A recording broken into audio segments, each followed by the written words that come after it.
நீங்கள் பார்த்து கொண்டிருப்பது உங்கள் RSKV யூடியூப் சேனல்.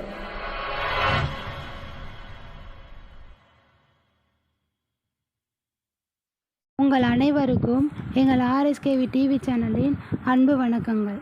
இந்த புத்தகத்தின் பெயர் ஏடு. இந்த புத்தகத்தை எழுதியவர் திருமதி க. அம்பிகா அவர்கள். இந்த புத்தகத்தை வாசிப்பவர் நான் உங்கள் திருமதி ரமா சதீஷ்குமார். இந்த ஆடியோவை உங்களுக்கு வழங்குவது உங்கள் RSKV டிவி சேனல். நீங்கள் ஏடு என்ற புத்தகத்தில் உள்ள பகுதி 224 வரை கேட்டு இருப்பீர்கள். அதனைத் தொடர்ந்து இந்த வாரத்தில் பகுதி 225 கேட்போம். பகுதி 225. சாயா புருஷ தரிசனம் என்றால் என்ன? போகர் என்னும் சித்தர் தனது போகர் 7000 என்னும் நூலில் சாயா புருஷ தரிசன முறையை அகத்தியர் தனக்கு அருளியதாக குறிப்பிடுகிறார். சாயா புருஷ தரிசனம் என்பது தன் நிழல் உருவத்தை தானே பார்ப்பது ஆகும்.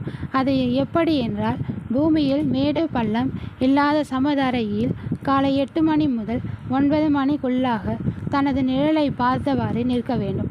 தனது காலடியின் நிழல் 7, 8, 9 அடி தூரத்துக்கு நிழல்படும் போது அந்நிழலை 1 நிமிடம் அல்லது 2 நிமிடம் நன்றாக உற்று பார்த்து கண் இமைக்காமல் அப்படியே சுத்தமான நீலவானத்தை பார்த்தால் அங்கே நமது உருவ பிரம்மம் தோன்றும். அது பொன்னிறமாக தெரிந்தால் செல்வம் உண்டாகும், வெண்ணிறமாக தெரிந்தால் ஆயுள் வளரும்.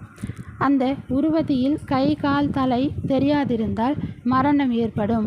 இதேபோல் 12 ஆண்டுகள் இத்தரிசனத்தை கண்டால் உன் நிழல் உருவம் உன்னை பின்தொடர்ந்து நிற்கும். நீ தூங்கும் போதும், நடக்கும் போதும், உட்காரும் போதும், மற்றவருடன் பேசி கொண்டிருக்கும் போதும் அது உண்மையாக உன் வருங்காலத்தை கூறும். நடக்கவிருக்கும் நிகழ்வுகளை உணர்த்தும் உடம்பு கல்தூண் போலாகும். சாயா புருஷ தரிசனத்தை கண்டவருக்கு எல்லாம் சித்தியாகும்.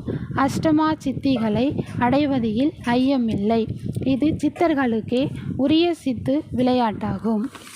எனவே பகுதி